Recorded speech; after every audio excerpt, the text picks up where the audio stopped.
C'est parti. Je dis bonjour à tous. Bonjour à tous. Bonjour à tous. Donc, je suis Claire Delpech. Je m'occupe des questions d'habitat à l'Assemblée des communautés de France et j'ai le plaisir aujourd'hui d'inaugurer avec vous un cycle de webconférences comme on l'avait fait l'année passée sur le thème de l'habitat. Donc, il va y avoir 8 conférences différentes. On les a intitulées les jeudis de l'habitat, puisqu'elles auront lieu le jeudi matin, à cette heure-là, à 10h30. Elles vont traiter de toute une série de sujets différents. On parlera de la division pavillonnaire, on parlera de la compétence habitat, on parlera des questions de peuplement aussi, on parlera de la loi égalité-citoyenneté.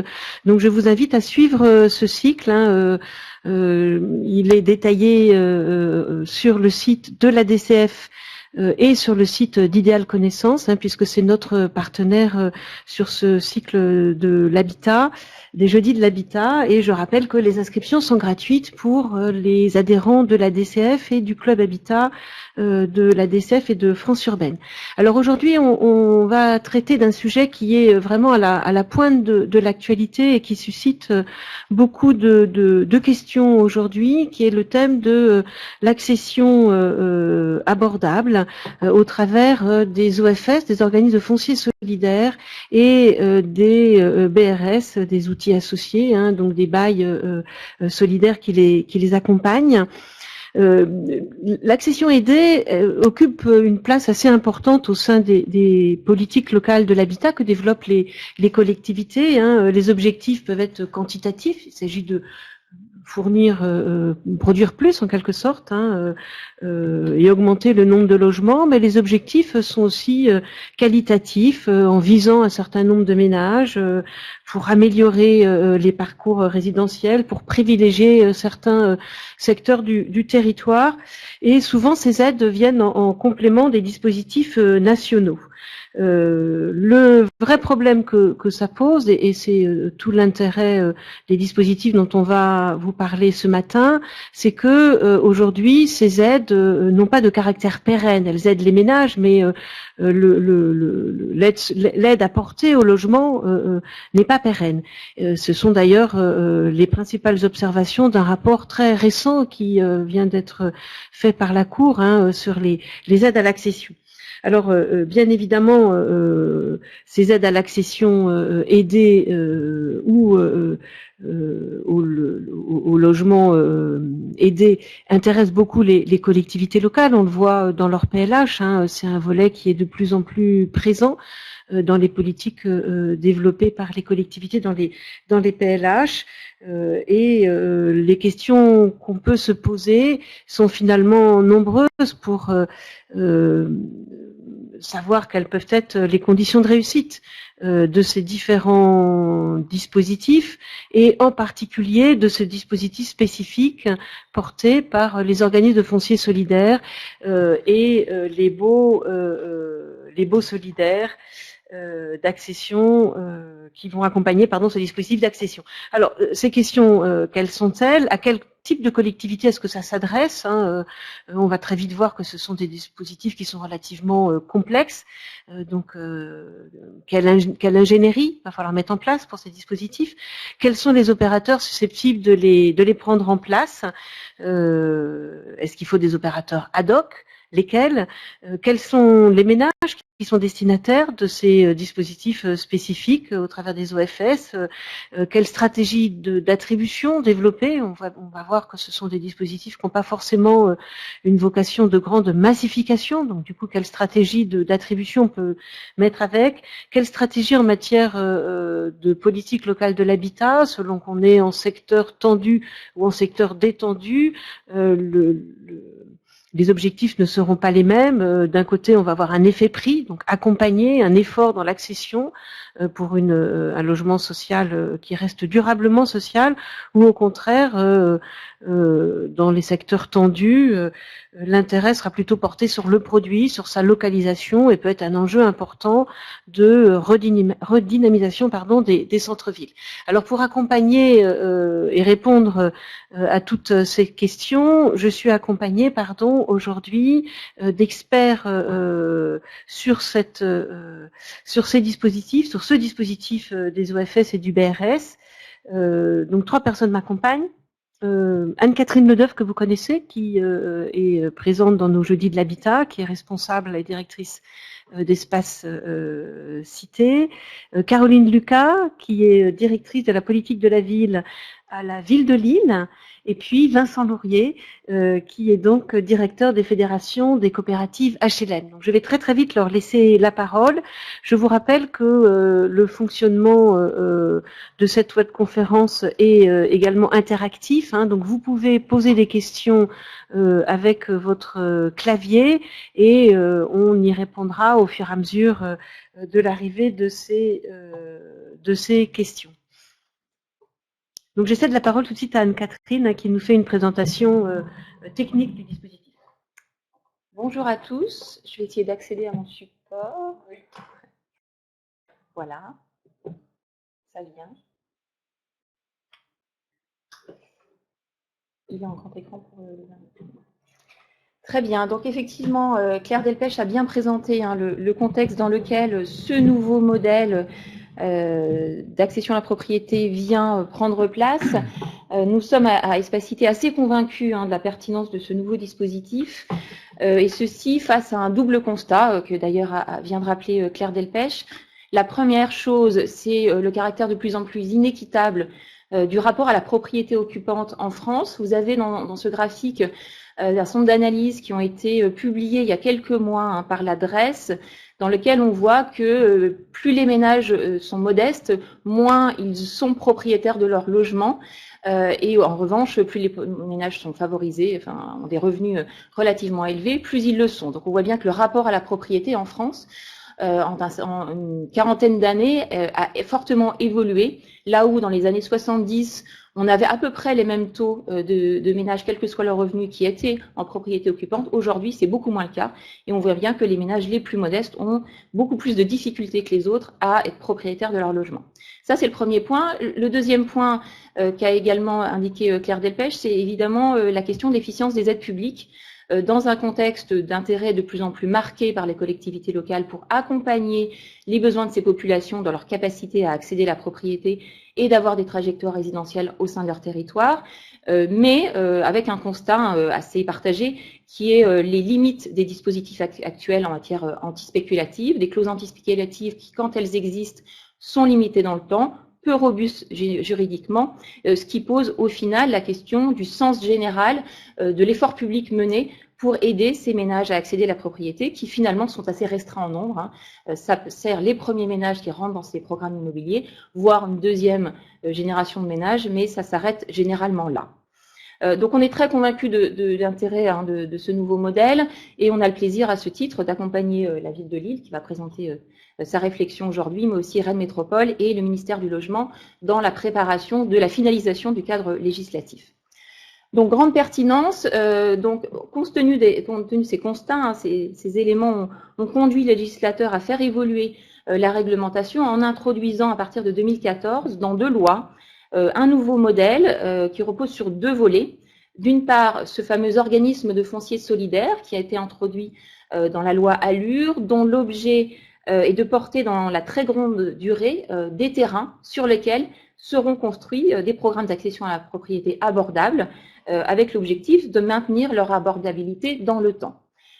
Complété par un deuxième dispositif, le fameux bail réel solidaire, qui pour le coup a été introduit dans la loi Macron en 2015, et qui est le bail qui lie cet organisme de foncier solidaire à l'acquéreur de son logement, et qui, au regard de ce bail, lui donne des possibilités, mais aussi des obligations, et qui permet de garantir le caractère antispéculatif de ce programme dans la très grande durée, voire à la perpétuité.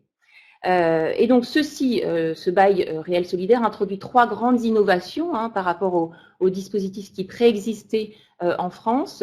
D'abord, la dissociation entre guillemets perpétuelle entre le bâti et le foncier, grâce à un bail qui est rechargé à chaque mutation. Et quand on dit mutation, c'est à la fois chaque revente et y compris la cession à ses descendants, les transmissions. Ce sont donc des baux qui sont limités à 99 ans, mais dont la perpétuité est assurée par ce rechargement. Deuxième innovation, une formule de prix qui permet de définir à l'avance les conditions financières dans lesquelles ces logements seront revendus avec un principe de plafonnement de ces prix à la revente, qui du coup est adossé à cette perpétuité du bail. Et dernière innovation, le caractère divisible de ce bail, puisque c'est un bail qui permet le développement de programmes en copropriété. Donc voilà l'arsenal législatif. Donc ces deux lois, Allure et Macron, qui ont introduit le modèle de l'OFS et le modèle du BRS, avec un certain nombre de décrets et d'ordonnances qui sont venus rendre applicable le dispositif. On est aujourd'hui en finalisation de ce cadre réglementaire, avec à la fois la loi de finances rectificative 2016 qui permettra d'introduire, on l'espère, un certain nombre de dispositions sur lesquelles on pourra revenir tout à l'heure, et un dernier décret qui est prévu tout début 2017, qui permettra de décrire les contours du modèle économique du bail réel solidaire et notamment les conditions de prix à la revente qui auront un encadrement national et la possibilité d'être développées ensuite de manière plus fine au niveau local. Alors, ce modèle repose donc sur trois grands principes. Si on simplifie, si je puis dire un peu à outrance, le dispositif, en quelque sorte, l'esprit, c'est que le ménage est propriétaire des murs, de son logement, mais locataire de son foncier. Donc, il achète bien sa résidence principale, il achète des droits réels qui lui donnent un certain nombre de possibilités dans la gestion de son logement. Ces droits réels sur les murs sont détachés du terrain, ce terrain restant propriété de l'OFS et au travers duquel il perçoit un loyer auprès du ménage pour la possibilité d'être présent, enfin de détenir ces logements sur ce foncier. C'est l'OFS qui est le porteur à très long terme de ce foncier. Sa philosophie d'intervention, c'est donc cette logique antispéculative, avec un métier de gestion locative de ces biens, puisqu'il perçoit cette redevance auprès du ménage. Et puis, le grand intérêt de cette formule de prix à la revente qui permet d'assurer le caractère antispéculatif à perpétuité et qui pourra être fixé au niveau local en fonction des intentions portées par cet organisme de foncier solidaire et les partenaires locaux qui en ont déclarer la création. Alors, bien évidemment, ces logiques de démembrement de propriété ne sont pas nouveaux. En France, ça vient prolonger un certain nombre de dispositifs qui préexistaient, les fameux baux amphithéotiques, mais aussi les expériences que certains d'entre vous connaissent peut-être, développées autour des hospices civils de Lyon. On a aussi l'expérience du pass foncier, et puis un modèle qui avait été imaginé par la ville de Paris, le bail réel immobilier, qui était un peu similaire dans son esprit, mais qui avait un certain nombre de limites au regard de la perpétuité du modèle et son modèle économique. C'est surtout un dispositif qui s'est fortement inspiré de modèles de l'étranger, à la fois des principes de démembrement qu'on connaît au Royaume-Uni, mais aussi l'expérience des Community Land Trust américains, qui vraiment sont positionnés dans cette logique antispéculative et de démembrement entre le foncier et le bâti, permettant à des ménages modestes d'accéder à la propriété dans des conditions beaucoup plus favorables que ce que leur permet, bien évidemment, le secteur privé. Alors, quelques éléments d'approfondissement sur le dispositif. Je vais rentrer un peu dans le détail sur le fonctionnement de ces opérations en bail réel solidaire, et je dirais quelques mots des conditions auxquelles doivent répondre les organismes de foncier solidaire pour pouvoir être créés. Donc, d'un point de vue un peu opérationnel, voilà un peu le schéma de fonctionnement du dispositif. Le principe, c'est que l'organisme de foncier solidaire acquiert un terrain dans l'esprit de le conserver dans la très longue durée, à perpétuité du fait du renouvellement et du rechargement du bail.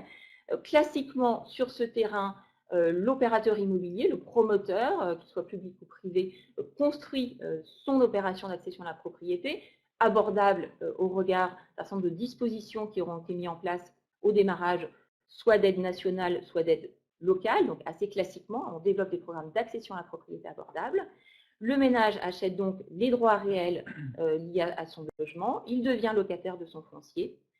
Au quotidien, ce ménage, c'est ce que vous voyez ici, la flèche ne fonctionne pas, à droite, le ménage, donc au quotidien, rembourse son prêt immobilier, donc il a acquis ses murs, et s'acquitte d'un loyer foncier auprès de l'OFS, et classiquement, comme dans tout ensemble immobilier, il paye ses charges de copropriété et ses taxes locales. À la revente, c'est ce que vous voyez en haut du schéma, le ménage doit répondre à un certain nombre de dispositions qui sont prévues dans le bail, un plafond de prix de vente et un plafond de revenus pour le ménage acquéreur. Et ensuite, et c'est ce que vous voyez en bout de course du dispositif, c'est son caractère perpétuel, ces clauses qui sont introduites dans le bail permettent à un nouveau ménage modeste d'accéder à la propriété puisque le logement continue d'avoir un caractère abordable du fait de cette formule de prix et cible des ménages dont les ressources sont limitées. Alors, ce qui est important d'avoir à l'esprit, c'est que ce modèle est assez généraliste. Il y a la possibilité de s'appliquer dans des contextes assez différents, à la fois en termes de marché immobilier, même si bien évidemment le sens général du dispositif, c'est de rendre plus abordable dans la durée des logements dans les secteurs tout particulièrement tendus, dans lesquels effectivement les ménages modestes ont beaucoup de difficultés à être propriétaires de leur logement.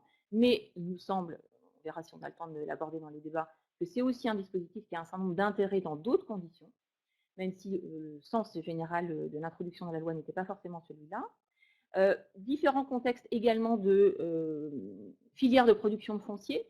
C'est un foncier qui peut être maîtrisé par la collectivité et en ce cas, bien évidemment, ça permet d'assurer au départ une minoration foncière qui, de ce fait partie des conditions dans lesquelles le logement est plus abordable, mais c'est aussi des filières qui peuvent s'adresser à la filière privée, c'est-à-dire que l'OFS achète son foncier aux conditions du marché à charge pour lui, pour les promoteurs par contre, de trouver des dispositifs d'aide publique qui permettront de rendre ce logement au départ abordable.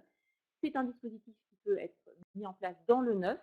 C'est le schéma que je vais présenter tout à l'heure, hein, c'est le schéma le plus classique où on a un foncier sur lequel on bâtit du logement abordable qui reste abordable à perpétuité, mais c'est des dispositifs qui peuvent être aussi mis en place dans l'ancien, avec ou sans travaux, en diffus ou en bloc.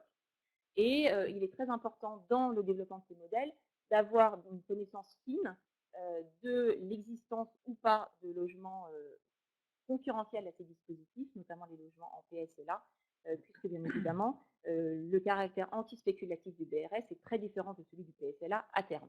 Donc il est important d'avoir une bonne connaissance des dispositifs qui existent en parallèle, voire dans un certain nombre de cas, et c'est vrai que c'est le cas de la réflexion de certaines collectivités, ça conduit un certain nombre de collectivités à imaginer la généralisation du BRS, c'est-à-dire que toutes les opérations d'accession aidées à la propriété pourraient basculer en BRS, puisque ça assure le caractère totalement anti-spéculatif dans la durée de ces modèles et de l'engagement des aides.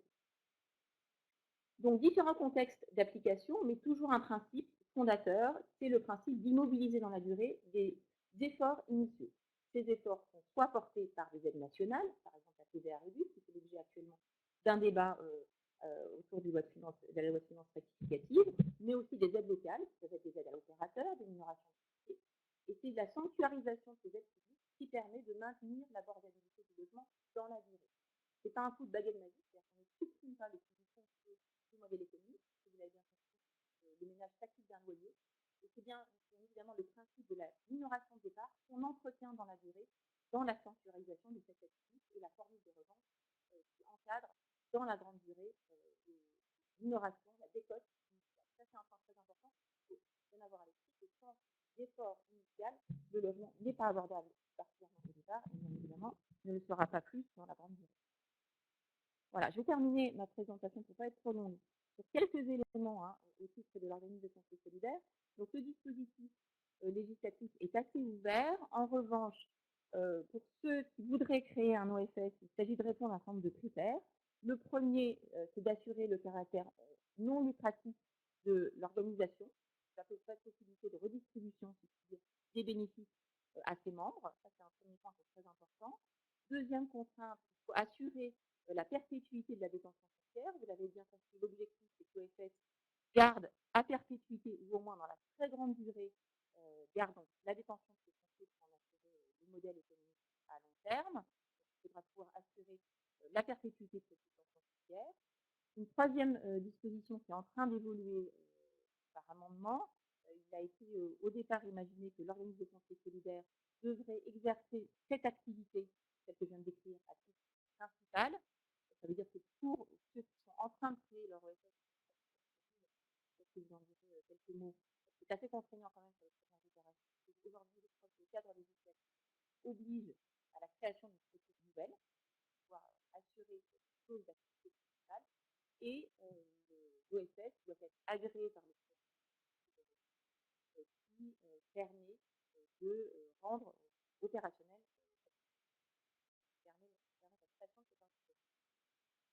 Retour d'expérience sur les premières démarches, trois types de statuts sont particulièrement utilisés dans les travaux que nous on mène les uns et les autres, les statuts associatifs, au regard de la possibilité pour les collectivités locales d'être présentes dans leur gouvernance.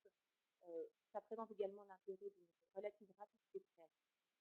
des statuts de fondation ou fonds de dotation dont l'intérêt c'est de pouvoir mobiliser des fonds et les statuts coopératifs au regard de la gouvernance.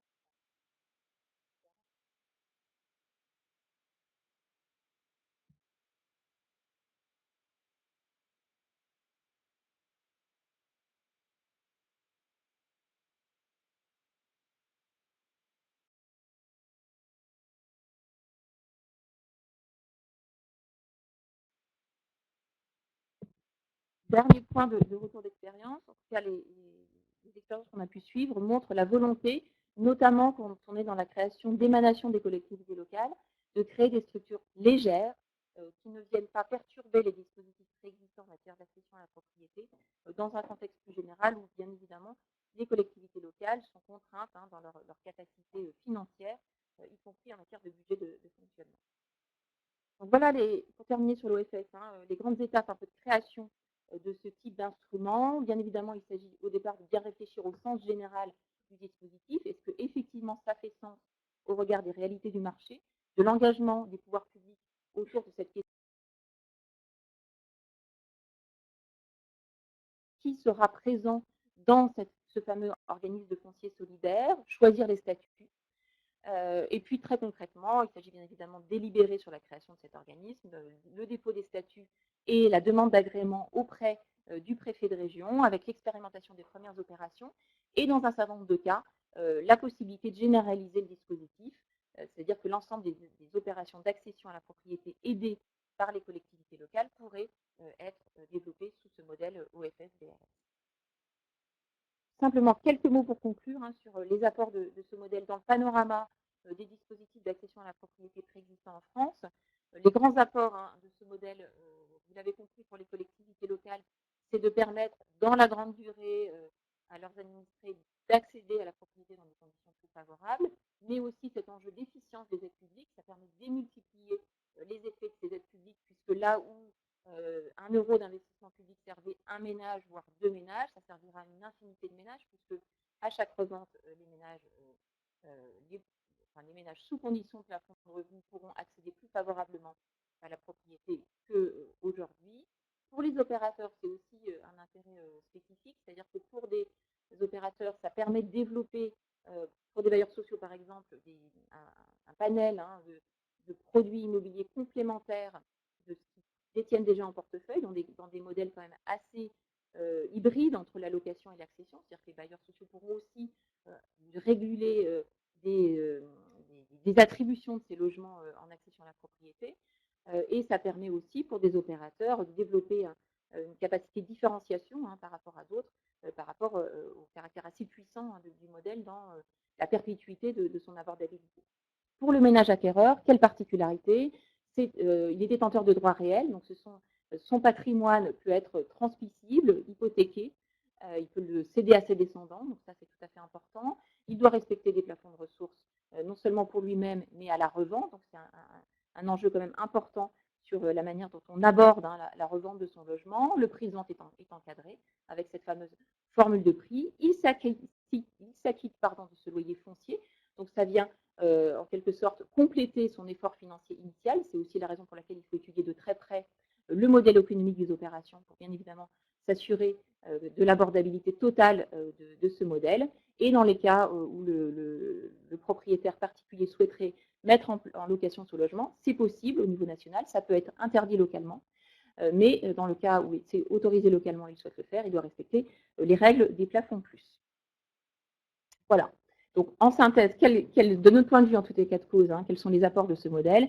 C'est un outil juridique qui permet d'assurer dans la durée, dans la perpétuité, dans la très grande durée, cette abordabilité initiale et qui est fondamentale, c'est-à-dire que sans abordabilité initiale, le modèle n'a pas d'intérêt. C'est un coup de pouce supplémentaire quand même sur les premières opérations grâce, on l'espère, à la mobilisation du prêt Gaïa de la Caisse des dépôts qui permet indirectement aux ménages de bénéficier de ces prêts bonifiés de la Caisse, donc des prêts dans la très longue durée, sur 60 ans, mais aussi à des taux d'intérêt qui, si les taux dans le secteur privé remontent, sont aussi très intéressants indirectement pour le ménage. Et c'est aussi un modèle qui nous semble être extrêmement intéressant dans la maîtrise qu'il permet de l'évolution d'un certain nombre de patrimoines immobiliers, notamment dans les secteurs détendus, dans lesquels on voit un certain nombre de copropriétés qui évoluent difficilement, qui se fragilisent, avec la présence de l'OFS sur le chemin critique des ventes, c'est un dispositif qui permet assez directement d'assurer la bonne maîtrise, la bonne gestion de ces ensembles immobiliers d'un point de vue social et patrimonial. Peut-être avant de passer la parole à Lille, on a quelques petites questions déjà. Je les prends dans l'ordre en fait. Alors on nous demande si l'OFS doit-il obligatoirement être à but non lucratif? La réponse est oui, effectivement, c'est une des clauses obligatoires à respecter. Et on nous demande ensuite quelles sont les conditions pour obtenir l'agrément régional et dans la foulée, est-ce qu'on est sûr que les OFS pourront être créés dès 2017? Alors là, on pourrait faire une réponse à plusieurs voies, je pense. Je pense que les premières demandes d'agrément feront un peu jurisprudence. Donc, on peut imaginer que Lille sera un excellent exemple de conditions selon lesquelles le préfet se positionnera sur cette demande d'agrément. Mais dans la loi, effectivement, il y a un certain nombre de dispositions qui sont écrites, mais qui sont écrites de manière assez légère. Hein, donc, c'est pour ça que je pense que c'est les premières opérations qui feront un peu jurisprudence. Est-ce que les OFS pourront être créés dès 2017? On l'espère, notamment Lille l'espère très fortement, puisque le dernier décret relatif au BRS est attendu pour tout début 2017. Alors, jusqu'à présent, on pensait janvier, on dirait peut-être plutôt premier trimestre. Mais bien évidemment, l'objectif, c'est d'aller assez vite et le plus vite possible pour permettre aux premiers OFS de se créer très rapidement, et notamment pour Lille, qui était en partie inspirateur de la loi. Alors, on prend deux questions techniques et puis après on partira sur l'exemple de Lille. Pendant combien de temps la clause de revente est-elle active, nous demande Monsieur Colère, et sur quelle base est fixé le loyer du portage foncier? La clause de revente est perpétuelle puisqu'elle est adossée, enfin, le bail définit un certain nombre de conditions, dont effectivement les conditions de revente, et comme vous l'avez compris, ce bail est rechargé à chaque revente, donc ce bail est en quelque sorte, les clauses adossées à ce bail, si on en maintient les termes, parce qu'on peut les faire réguler dans un certain nombre de cas, sont perpétuelles. Donc c'est bien ça l'innovation du dispositif, c'est qu'on a des clauses entre guillemets antispéculatives, perpétuelles, là aujourd'hui en général elles sont limitées à 10 ans. Et au titre du loyer foncier, c'est l'étude du modèle économique qui le permettra de déterminer. Le loyer foncier permet notamment d'assurer le remboursement du prêt foncier que l'OFS va contracter, puisque l'OFS achète le foncier, il l'achète généralement grâce à un prêt, et pour équilibrer, enfin permettre de rembourser ce prêt, il a accès à ce loyer auprès du ménage, un peu comme dans le modèle du financement du parc locatif social en quelque sorte. Ce loyer foncier, ceci dit, n'est pas forcément indexé très directement sur le prêt immobilier, le prêt foncier pardon de la part de l'OFS. Il peut aussi prendre en considération les frais de fonctionnement de l'OFS ou toute autre disposition. Il y a une grande liberté en tout état de cause qui est permise à ce titre. Ce qui est très important toutefois, c'est de bien être attentif à la réceptivité, si je puis dire, marketing de ce loyer, puisqu'il faut que ce loyer quand même reste minoré, raisonnable pour le ménage acquéreur, puisque ça vient compléter son effort financier, et que là où il rembourse son prêt immobilier en général maximum sur 25 ans, il va s'acquitter d'un loyer foncier sur toute la détention de son logement. Donc il faut être très attentif au caractère raisonnable de ce loyer pour maintenir la philosophie de départ.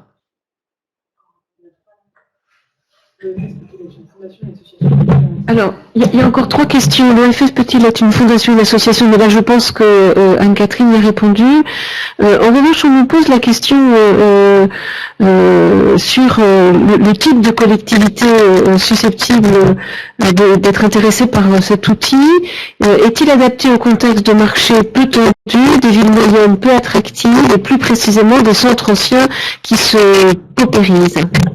Alors d'un point de vue économique, le modèle est tout particulièrement destiné à rendre le logement plus abordable. Donc dans les territoires dans lesquels on voit un découplage, ça peut être le cas y compris dans certains secteurs détendus, entre les revenus des ménages qu'on veut accompagner et les prix de l'immobilier au regard de ce coup de pouce du prêt Gaïa, et s'il y a des aides publiques qui sont mobilisées, alors dans la très grande durée, on peut permettre à des ménages d'accéder plus facilement à la propriété, mais plus globalement, on est assez convaincu de l'intérêt du dispositif dans les secteurs dans lesquels le sujet n'est pas forcément uniquement, voire pas du tout, de rendre les logements plus abordables, mais d'éviter la dégradation d'ensemble immobilier, puisqu'encore une fois, comme l'OFS agrée les ventes, il peut être tout particulièrement attentif aux conditions dans lesquelles les ménages acquièrent leur logement, y compris les ménages un peu trop modestes, c'est-à-dire que il est prévu que l'OFS examine la capacité financière des ménages et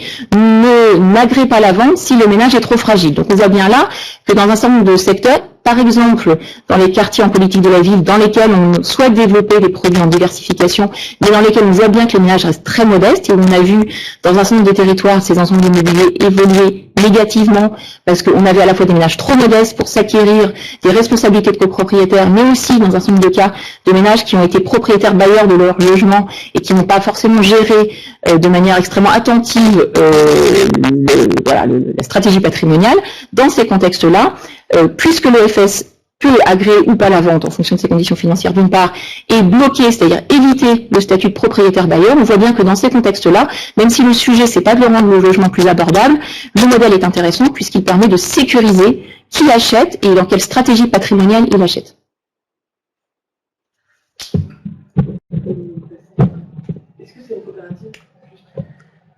On est en train de l'étudier. Voilà. Effectivement, assez naturellement, on voit que les deux critères d'agrément d'un OFS et de justifier du caractère non lucratif et de la pérennité des baux, et donc la simple lecture de ces deux critères fait que spontanément, on peut penser que seules les associations et les fondations pourraient être agréées OFS par les préfets. Néanmoins, nous, en tant que Fédération des coopératives, on est convaincus que la forme coopérative a un intérêt sur ce sujet-là, notamment par la gouvernance participative qu'elle induit. Et donc on a plaidé et obtenu de la part de l'administration que dans le décret de septembre 2016 qui fixe un peu les conditions d'agrément des OFS, il n'y ait pas de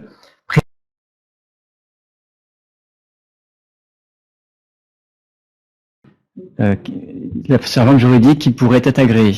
Et donc nous travaillons à établir un modèle de statut de société coopérative qui puisse répondre à ces deux critères de non-lucrativité et de pérennité des baux. Et nous pensons à raison que dès lors que les statuts verrouilleront ces deux aspects-là, ces structures-là pourront être agréées au FS par les préfets.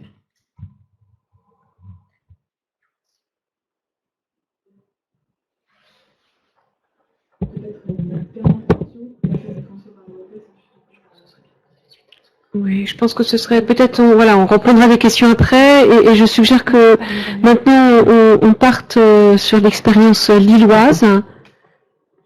Non, on part d'abord, pardon. Donc, on va plutôt partir de Vincent Laurier.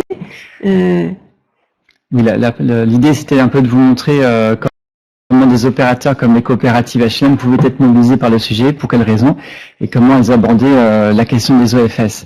Donc peut-être en quelques mots, vous rappelez ce que sont les coopératives HLM, puisque ce sont des organismes HLM qui sont peut-être un peu plus méconnus que les autres membres du mouvement HLM, que sont les offices et les ESH.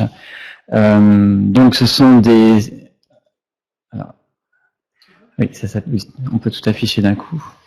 Donc les coopératives sont des organismes HLM, membres à la fois du monde HLM mais également de l'économie sociale, de par leur statut coopératif, et qui, contrairement aux autres structures du mouvement HLM, ont plus particulièrement pour vocation l'accession sociale sécurisée à la propriété des ménages à revenus modestes. Même si par ailleurs elles développent deux autres types de métiers qui sont la construction et la gestion locative, plus classique, le métier de bailleur, et puis surtout un métier que nous considérons comme étant stratégique, c'est la gestion de copropriété, pour assurer la pérennité de ces copropriétés que nous générons dans le temps, et pour répondre à un certain nombre de préoccupations, notamment sur les territoires, par rapport à des copropriétés qui sont en voie de dégradation. Les coopératives, en 2015, ont produit à peu près 7000 logements sur tout le territoire, dont 3 logements sur 4 en accession. Et donc nous comptons dans la fédération 174 coopératives qui sont soit rayonnement local, soit régional en fonction des marchés. Et donc l'ADN des coopératives, c'est vraiment l'accession sociale sécurisée, qui est maintenant clairement définie par les textes et par la pratique, puisque c'est à la fois un produit de qualité qui répond à des plafonds, enfin, comment dire, des critères de prix plafond fixés par la réglementation, destiné à une clientèle à revenus modestes, qui donc doit répondre à des critères de revenus, s'appuyant sur un accompagnement social, puisque les coopératives s'engagent pendant 15 ans à garantir le rachat et le relogement de leurs accédants à la propriété s'ils devaient connaître des difficultés personnelles ou professionnelles. Et bien évidemment, toute cette activité ne peut pas se déployer sans un partenariat fort avec les collectivités territoriales pour permettre le développement de cette offre d'accession sociale. Alors, tout ça conduit les coopératives à rechercher en permanence des voies et moyens pour assurer l'abordabilité des logements qu'ils construisent. Et donc, sur ça, on a 3 types de points d'appui. Le premier point, c'est tout ce qui concerne le prix de revient technique des logements. On a exploré toutes les questions sur l'industrialisation du bâtiment, la meilleure façon de réduire ce prix de revient par l'organisation des chantiers, par la filière sèche, enfin, tout un certain nombre de sujets qui mobilisent l'ensemble des acteurs de la construction pour peser sur les prix techniques du logement. On voit bien que cette piste-là a quand même du mal à produire des effets, et en plus on est toujours un peu à courir après l'inflation normative qui fait qu'on renchérit les coûts en permanence, et le peu qu'on gagne par cette filière-là est parfois contré par l'exigence de normes qui ne cessent de croître. Le deuxième levier, c'est la mobilisation des aides publiques pour solvabiliser les acquéreurs. C'est tous les dispositifs que l'État a pu mettre en place jusqu'à présent, la TVA à taux réduit, les financements de type PTZ, les aides que les collectivités ont pu mettre en place. Mais on voit que tout ça aujourd'hui est quand même fortement contraint par la situation économique des acteurs publics, et puis qu'aujourd'hui la situation des taux immobiliers relativement bas limite aussi l'intérêt et l'efficacité de ces aides.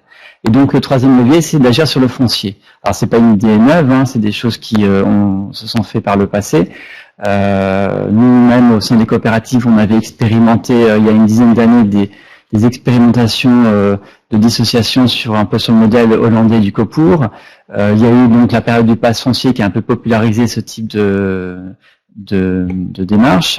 Et puis plus récemment, nous développons, en tout cas certaines coopératives développent ce qu'on appelle le COP foncier, qui est une sorte de pass foncier avec dissociation pendant 20 à 25 ans et ensuite retour à la pleine propriété des acquéreurs. Néanmoins, le fait de neutraliser de manière permanente le foncier nous paraît comme étant une voie intéressante à explorer, ce qui explique pourquoi on s'est intéressé à la question des offices, enfin des organismes de foncier solidaire il y a maintenant 4 ans, par notamment le biais de l'habitat participatif, puisque des coopératives ont été fortement sollicitées sur ce sujet-là, et que la question de l'antispéculation est une valeur très fortement développée et revendiquée par les groupes d'habitants en habitat participatif, et donc ça nous a amené à réfléchir à la façon de répondre à cette préoccupation, et l'organisme de foncier solidaire peut être une réponse à cette question-là. Et donc pour nous, l'organisme de foncier solidaire et le BRS est une façon de prolonger les expérimentations qu'on a pu conduire jusqu'à présent, mais également de les pérenniser dans le temps de façon un peu plus structurée. Et puis c'est également une réponse à la préoccupation des collectivités locales qui, pour certaines d'entre elles, consacrent des montants importants à leur politique d'accession sociale et qui, dans une période de difficultés budgétaires, sont aujourd'hui, s'interrogent sur l'efficacité sociale et économique de ces investissements. Et le fait de leur proposer une solution d'organisme de foncier solidaire adossé à un bail réel solidaire permet de sécuriser tout ou partie de cet investissement et d'assurer aussi le maintien d'une activité d'accession sociale sécurisée sur leur territoire. Tout ça donc nous a conduit à être très fortement mobilisés par ces questions-là, de travailler très en amont aussi des textes législatifs et réglementaires et d'apporter notre regard d'opérateur dans la construction de ces textes. Et puis, dans la loi égalité et citoyenneté qui termine son parcours législatif, d'obtenir l'intégration d'un certain nombre de dispositions pour faciliter l'intervention des organismes HLM aux côtés des OFS, notamment en autorisant les organismes à être partie prenante de ces OFS, donc être autour de la table, mais aussi d'apporter un certain nombre de prestations de services liées à la gestion des baux réels solidaires, puisqu'on voit bien qu'on a dans cette activité-là une similitude par rapport à ce que les organismes HLM et notamment les coopératives font au quotidien, c'est-à-dire de concevoir et de vendre des logements en accession à la propriété à des ménages qui ont un caractère social. Et donc ces éléments-là sont dans le projet de loi égalité et citoyenneté. et donc vont permettre, une fois que ce projet sera promulgué, d'assurer une bonne collaboration entre les organismes et ces OFS. De notre point de vue, mais ça a été déjà un peu évoqué pour les collectivités locales, ce modèle-là répond à une préoccupation non seulement donc de maintien et de pérennité de l'efficacité des investissements des collectivités locales, mais vient rajouter un maillon peut-être peu existant au fait dans l'ensemble des outils à la disposition des collectivités locales qui leur permettront d'agir sur leur territoire de la même façon qu'ils le font en locatif. Et puis pour les ménages, mais ça on y reviendra, c'est une façon de maintenir une offre de logements abordables sur les territoires et de façon sécurisée et accompagnée, qui sont les caractéristiques de l'action sociale sécurisée des organismes HLM, et qu'on retrouvera là, puisque il y aura cet accompagnement qui sera assuré pendant toute la durée du bail, et même au moment de la mutation. Alors, donc quel rôle peut jouer une coopérative HLM dans ce dispositif? Le premier rôle identifié, c'est d'apporter sa compétence d'opérateur spécialisé à l'OFS. D'une part, en étant parmi les opérateurs qui vont pouvoir concevoir et développer des opérations sur les terrains mis à disposition par l'OFS, avec une commercialisation adaptée. Et la commercialisation adaptée, c'est celle que font déjà naturellement les coopératives HLM, donc c'est pas une difficulté pour elles. La deuxième mission, ça pourrait être d'assister donc l'OFS dans ses missions liées à la gestion des BRS dans le temps. Et puis, dans certains cas, de participer à la gouvernance de l'OFS et d'apporter son regard d'expert, de professionnel sur le sujet.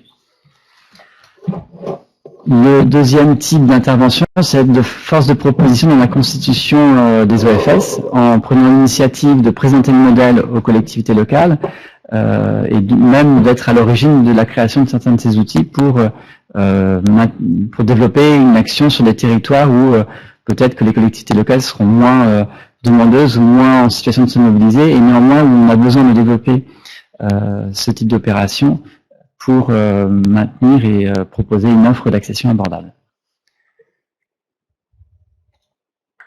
Enfin, tout ça doit nécessiter donc des conditions de réussite, parce que au-delà des questions, je veux dire, législatives, réglementaires et mécaniques, il faut malgré tout que les personnes qui vont acheter des logements dans ce cadre-là bénéficient de dispositifs aussi intéressants, voire plus intéressants que dans un cadre normal. Sinon, clairement, on aura du mal quand même à les motiver à développer ce type d'accession.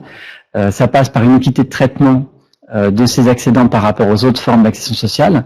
Et donc, un accédant qui souhaite acheter son logement BRS doit bénéficier des mêmes conditions de soutien que s'il souhaitait acheter en PSLA ou en accession sociale plus classique. Et donc, c'est pour ça que nous avons milité avec d'autres pour que les acquéreurs puissent bénéficier d'une TVA à taux réduit lorsqu'ils achètent un logement neuf en BRS. Et donc, ce point-là a fait l'objet d'un vote favorable hier soir à l'Assemblée nationale. Donc, maintenant, il faut que ce soit confirmé dans la suite du débat parlementaire. Mais le gouvernement a donné un avis favorable à cet amendement. Donc, aujourd'hui, on peut estimer que ce point-là est réglé. De la même façon, on souhaiterait que les ménages puissent bénéficier des financements du droit commun d'accession sociale, le prêt à taux zéro, le prêt passe.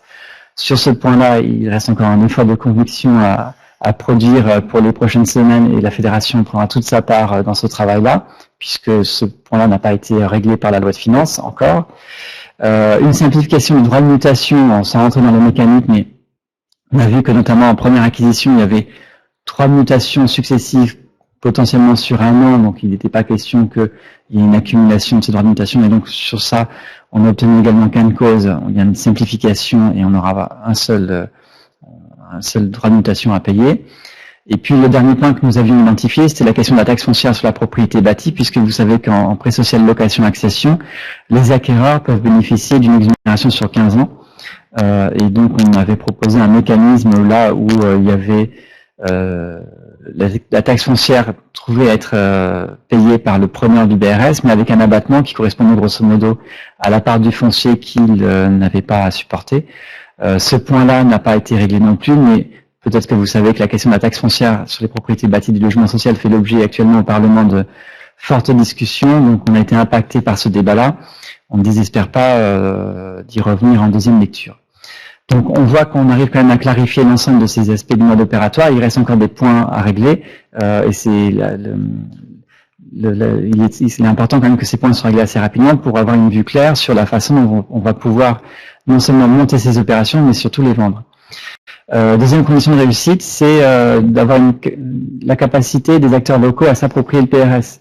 On voit bien que c'est un mécanisme qui a une certaine complexité, et que donc il ne pourra se déployer que si les élus, les opérateurs immobiliers, mais aussi les banques, mais également les structures de conseil de type ADIL par exemple, s'approprient le sujet, le comprennent, soient capables de l'expliquer pour qu'il y ait une sorte de terreau favorable à l'explication et au développement de ces outils.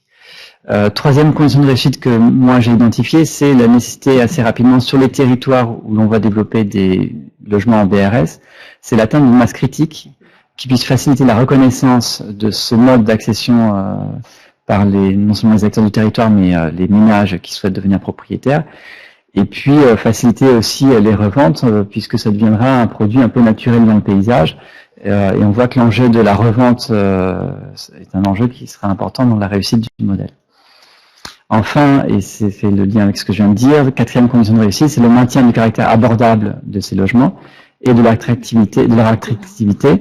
En construction neuve, on voit très bien l'intérêt que peut avoir un acquéreur à acheter ces logements, non seulement pour la question de prix, mais de la qualité du produit. Il faudrait que ces qualités soient maintenues dans le temps pour qu'au moment de la revente ou des reventes successives, ces logements soient toujours attractifs, qu'ils aient été correctement entretenus et qu'ils aient donc une valeur intrinsèque tout à fait intéressante. Donc voilà les 4 conditions de réussite que je vois sur ce BRS, et en tout cas nous pensons que les premiers OFS, notamment celui de Lille, mais je pense qu'il y en aura d'autres sur le territoire, pourront être constitués en 2017 pour des premiers lancements d'opérations dans les mois qui suivent, dès lors que ces conditions seront à peu près réunies. Alors, on a une petite question. Ouf. Voilà. Alors, on a une question technique. Je sais plus si je la retrouve. Voilà, qui est la suivante. Cet outil est-il adapté au contexte de marché peu tendu? On l'a déjà pas. Donc, je la cherche. Elle est où la question sur la SRU? Attends, d'accord. Les logements créés sur le modèle foncier entretenus dans la comptabilité des logements sociaux pour les communes soumises à l'article 55 de la loi SRU. Alors non, on est sur des logements en accession sociale à la propriété, donc l'accession sociale ne rentre pas dans le décompte de l'article 55. D'accord. Le maintien ou l'attractivité passe par l'entretien du patrimoine. Comment s'assure-t-on de la réalisation des gros travaux et de leur lien avec la valorisation ultérieure du logement? Autre question.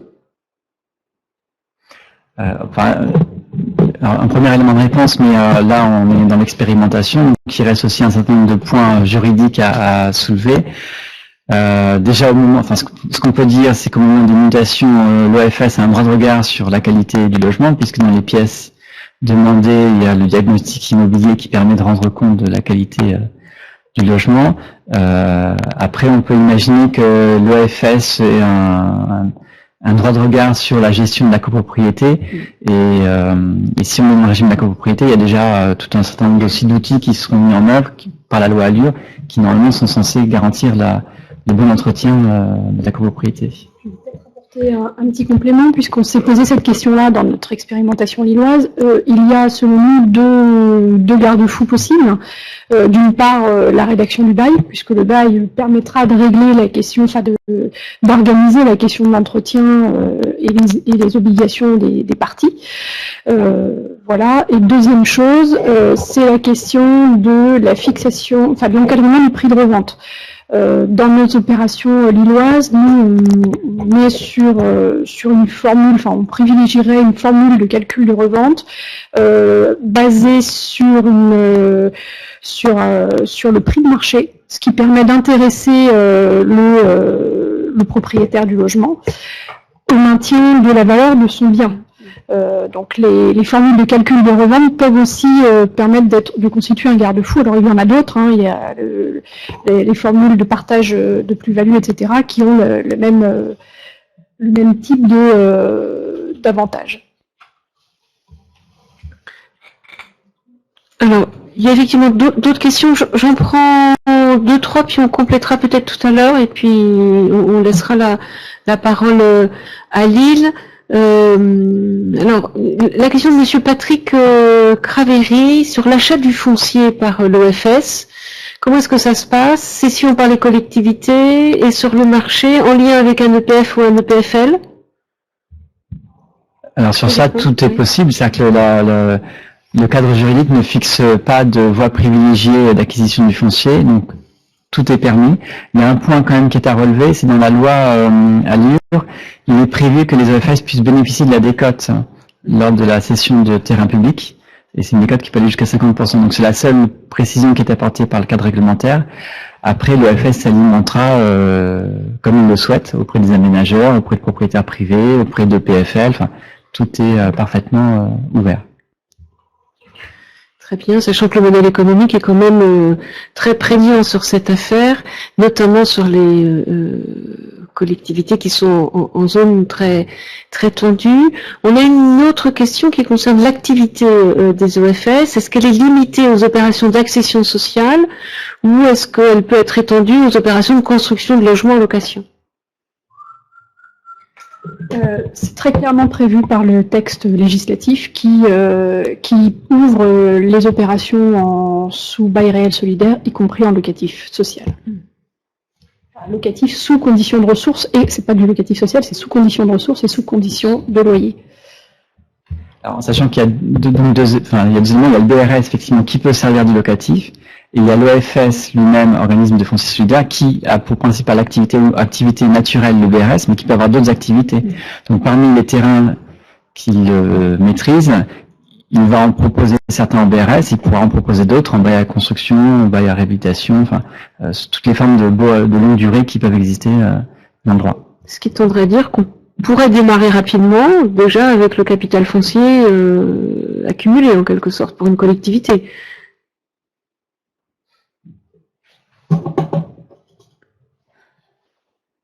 Oui. Voilà. Alors, on passe sur l'île maintenant, je crois que, et puis on continue à collecter vos questionnements, n'hésitez pas. Bien, bonjour à tous, donc je suis Caroline Lucas, directrice de l'habitat et les risques à la mairie de Lille. Moi, je ne vais pas revenir sur un certain nombre de points qui ont été évoqués ce matin, notamment sur le fonctionnement, puisque je pense que ça a été présenté très clairement, mais plutôt vous illustrer la réflexion qui a eu lieu à la ville de Lille, en lien avec de nombreux partenaires, puisqu'on ne l'a pas fait tout seul, et puisque la ville de Lille a été l'un des fondateurs finalement de ce dispositif via ses élus. Je vais peut-être d'abord revenir sur le contexte lillois qui me semble important de préciser pour comprendre la façon dont s'est déroulée cette réflexion sur notre territoire. Lille, c'est une finalement assez petite ville, 225 000 habitants. On est dans une agglomération d'1 200 000 habitants, aussi grande quasiment à quelques dizaines de milliers près que l'agglomération de Lyon. C'est une commune qui est sous la pression de l'ensemble de la métropole, donc sur un petit territoire avec un faible nombre de logements, qui comporte 75% de parc locatif, donc avec une très forte tension du parc locatif. Près de la moitié du parc locatif de toute la métropole lilloise est située dans la ville de Lille. Nous sommes un marché constitué de beaucoup de petits logements, avec très peu de familles. On détient le record du pourcentage de célibataires sur notre commune. Ça n'est pas anecdotique puisque ça dit bien l'enjeu de l'accueil des familles sur notre territoire, même s'il existe dans la plupart des villes-centres. Il est vraiment très important sur notre commune. Nous sommes un marché très tendu, ça n'a pas toujours été le cas, mais au cours des 10 dernières années, les prix ont très fortement monté à Lille. Les niveaux de loyer ont augmenté de 70%, alors que la moyenne nationale c'est 50% d'augmentation. Les prix dans l'ancien sont autour de 3 000 € du mètre carré, ce qui est élevé pour une ville de province, même une ville-centre. Et paradoxalement, nous sommes une ville avec des revenus plus faibles que les autres grandes villes de France, puisqu'on se situe au 18e rang des 20 plus grandes villes de France en termes de revenus médians. Donc on a véritablement un enjeu de développement de logements abordables, tant en locatif, même si la ville de Lille aujourd'hui remplit ses obligations en matière de logement locatif social, mais aussi en matière d'accession à la propriété. Tout cela a été mis en évidence par une étude des chaînes de mobilité résidentielle que nous avions confiée en son temps, il y a quelques années, à Jean-Pierre Lévy, et qui avait bien mis en évidence la nécessité de développer un parc relativement important d'accession sociale à la propriété sur le territoire lillois. La réponse politique, donc, elle est forte, hein, puisque le maire de Lille a fait du logement une de ses principales priorités et a confié à Audrey Linkenheld de la conduite de cette action. Audrey Linkenheld, qui est députée du Nord et qui, ça ne vous a pas échappé, a porté les amendements relatifs à l'EFS et BRS dans la loi Allure puis la loi Macron.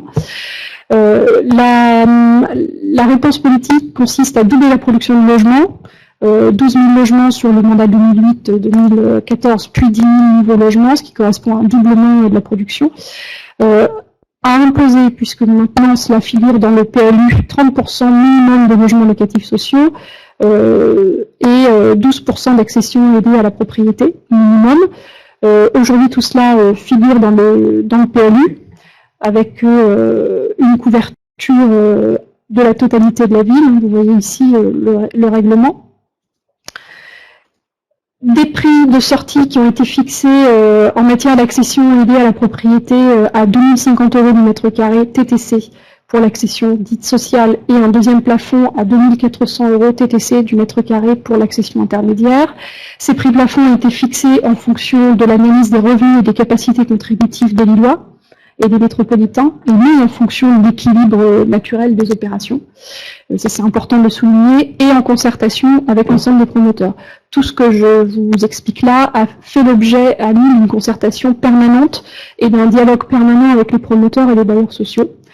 Il y a également un engagement fort en matière d'innovation sur le vivre ensemble, intergénérationnel, habitat participatif. Ce n'est pas neutre, puisque ça a aussi porté notre réflexion sur les organismes fonciers solidaires, et un enjeu important sur la rénovation du parc ancien, sur lequel je ne vais pas évoquer ce matin.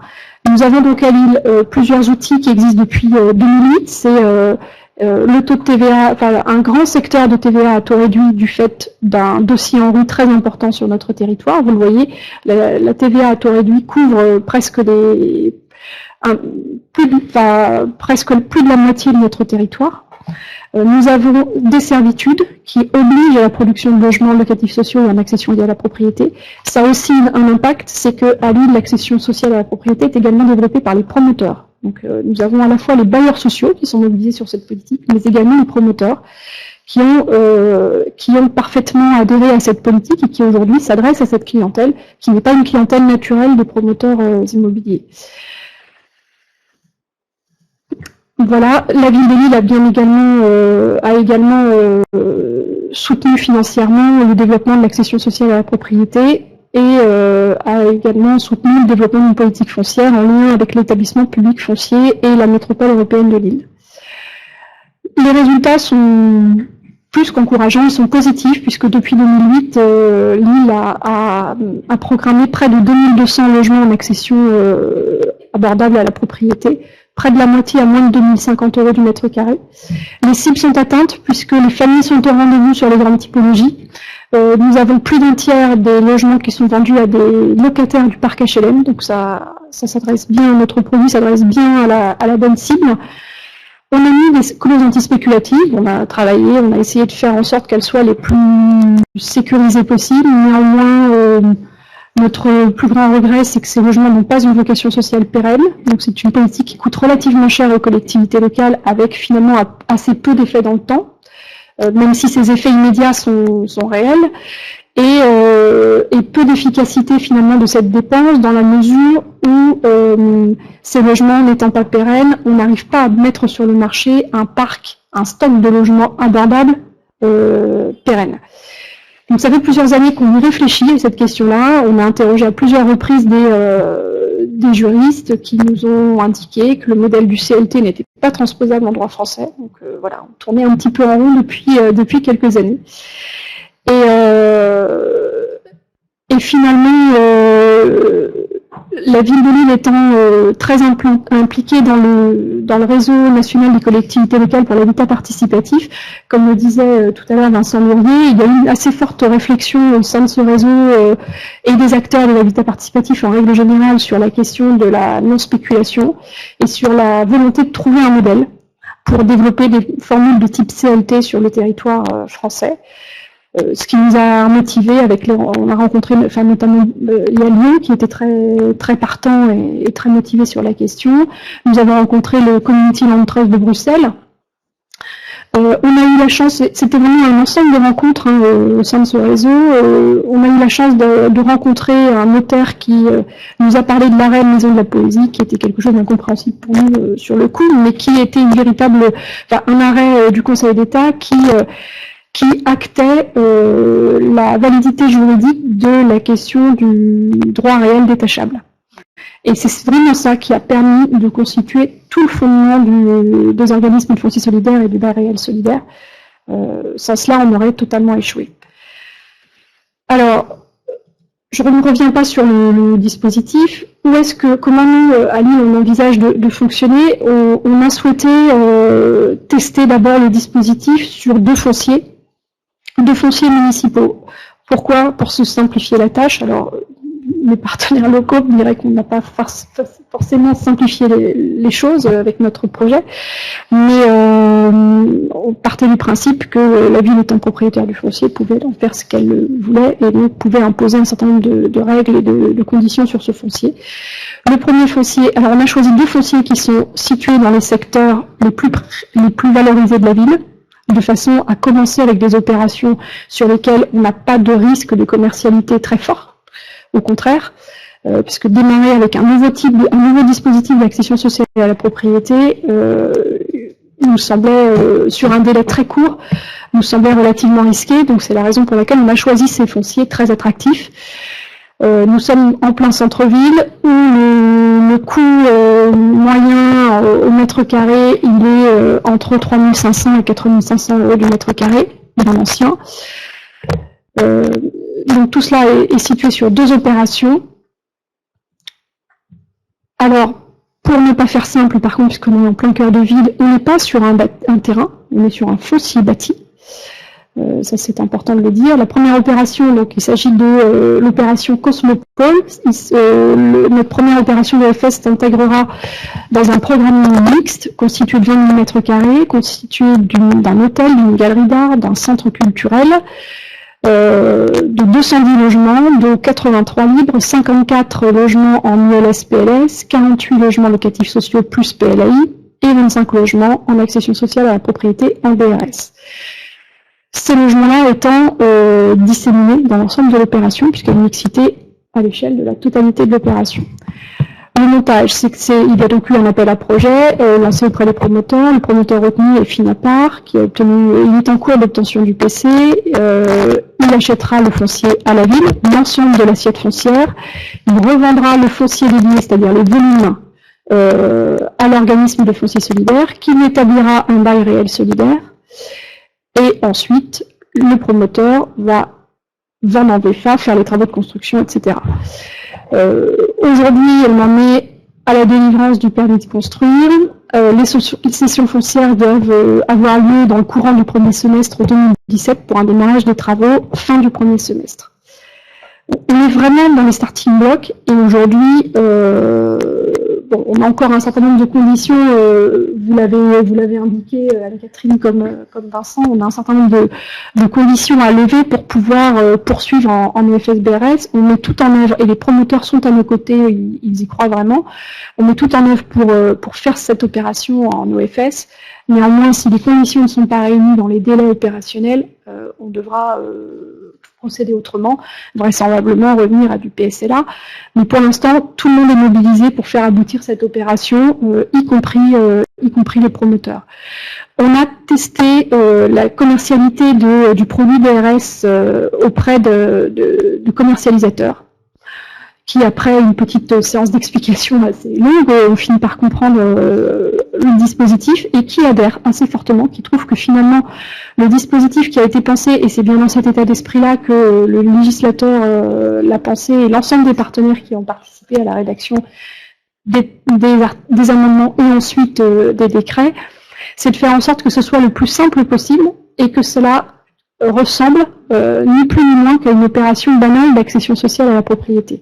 C'est-à-dire que l'acquéreur, il est vraiment propriétaire de son logement il est liquide, c'est-à-dire qu'il peut le revendre, il peut le gager, il peut le donner en héritage.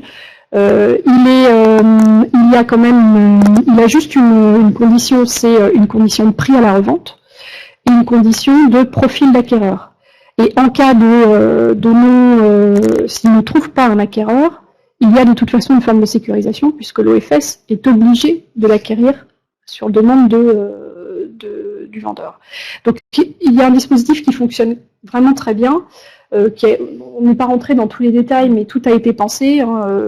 Les droits des conjoints survivants, etc. Tout a été prévu. Aujourd'hui, pour que tout cela fonctionne, il nous faut impérativement alors les décrets qui doivent arriver, mais sur lesquels on est plutôt optimiste, et les outils fiscaux et financiers classiques de l'accession sociale à la propriété, dont Vincent Lourier a parlé. Voilà. Donc la deuxième opération, pour vous donner une idée, hein, on est vraiment sur une opération à haute valeur patrimoniale et très valorisée. La deuxième opération, on est sur 90 logements, 90% de logements locatifs sociaux, toujours un foncier de la ville de Lille, 20% d'accession sociale sous BRS. Le groupement retenu, c'est INA3F et Logis Habitat. Là, on est beaucoup plus en amont, donc quand bien nous ne pourrions pas être au rendez-vous pour le premier site, compte tenu des délais de sortie des décrets, etc. Pour la deuxième opération, on n'a pas trop d'inquiétude, elle devrait sortir en BRS. Voilà. Donc, pour vous donner une petite idée, c'est une opération pour le coût de construction. Comment envisageons-nous de nous organiser? Je ne reviens pas sur le calendrier qui vous a été présenté. À Lille, comment envisageons-nous de fonctionner? Alors, nous avons lancé une étude, une AMO, qui a été confiée à Espacité au cabinet d'Elsol, qui est en cours de finalisation. Le business plan est également en cours de finalisation. Les statuts ont fait l'objet de plusieurs écritures, puisque on est parti à Lille sur une organisation assez simple, c'est que nous avons la chance de disposer sur le territoire lillois d'une fondation, la Fondation de Lille, qui est une fondation territoriale et qui a une capacité à être fondation abritante, et qui est tout à fait partante à nos côtés pour monter un organisme de foncier solidaire. L'intérêt de la fondation abritée, c'est que c'est très simple à monter, et puis ça permet de disposer de tous les avantages d'une fondation en termes notamment de possibilité de capter des fonds privés, puisque nous, on n'imagine pas que l'EFS soit un outil purement public. Enfin, je pense que c'est important parce que j'entends beaucoup de personnes poser la question du financement par les collectivités de l'ensemble de l'outil. Nous, on n'envisage pas une seconde que ce soit uniquement les collectivités locales qui financent cet outil. Il est important que les promoteurs soient à nos côtés, qu'Action Logement soit à nos côtés, que des donateurs soient également à nos côtés. Tout cela se construira dans le temps, mais il nous semble que c'est aussi une façon avec l'OFS de construire un nouveau mode de support des politiques publiques de l'habitat en étant dans un partenariat public-privé. Alors, on était parti sur une fondation hébergée, sauf que le décret tel qu'il a été rédigé ne nous permet plus, puisque la fondation Lille a d'autres activités aujourd'hui. Aujourd'hui, nous sommes sur une hypothèse d'association de préfiguration, c'est-à-dire de monter une association qui permettra de démarrer l'activité de l'OFS et qui, dès que ce sera possible, basculera vers le statut de fondation hébergée sous égide de la fondation de Lille. Tout cela, c'est encore à l'étude, puisque nous devons valider certaines hypothèses. Nos partenaires aujourd'hui, ce qui ne veut pas dire qu'ils seraient tous dans la structure, mais ceux avec lesquels nous discutons, c'est bien entendu la Fondation de Lille, la Métropole européenne de Lille, qui est partie prenante de notre démarche et qui d'ailleurs est le coporteur de l'étude confiée à Espacité, la Caisse des dépôts, qui est également un coporteur de la démarche confiée à Espacité, l'établissement public foncier, la Fédération des promoteurs immobiliers, qui nous accompagne depuis le début, Action Logement, la Fondation Abbé Pierre avec qui nous discutons, le secteur bancaire également avec qui nous allons commencer à discuter. Voilà, l'émission, nous imaginons un EFS le plus léger possible.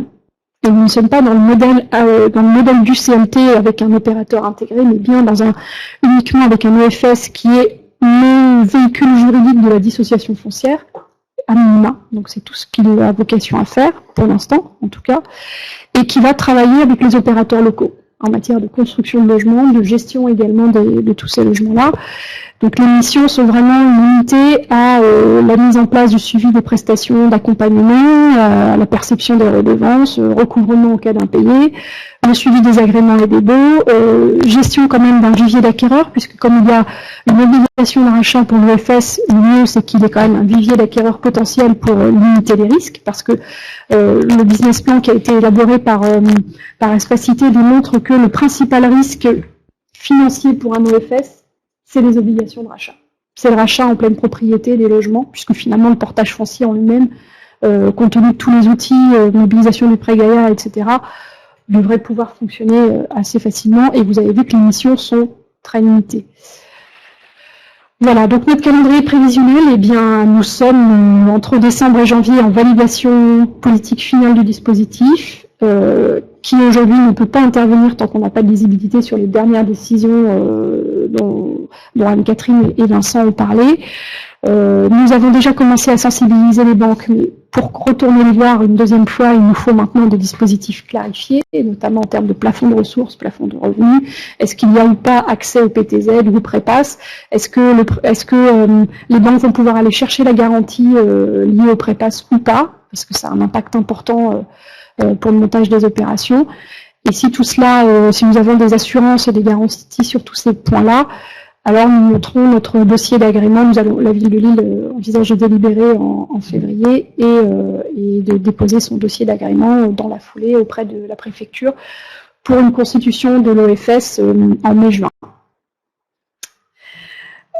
Et une question a été posée concernant le type de foncier mobilisable. Alors, quelles sont nos perspectives de développement à Lille? Nous, à Lille, on souhaite qu'à terme, l'OFS et le BRS prennent purement et simplement la place de tout ce que nous menons jusqu'à présent. Il ne s'agit pas de faire un dispositif en plus avec des moyens en plus, mais bien de pérenniser l'ensemble des moyens qu'on a mobilisés jusqu'à aujourd'hui sur l'accession sociale à la propriété, avec un objectif que, à terme, 50% de l'offre puisse s'appuyer sur l'OFS et, dans un plus long terme, 100%. On a aujourd'hui des promoteurs qui sont parfaitement partants parce qu'ils ont complètement adhéré à la démarche d'accession sociale.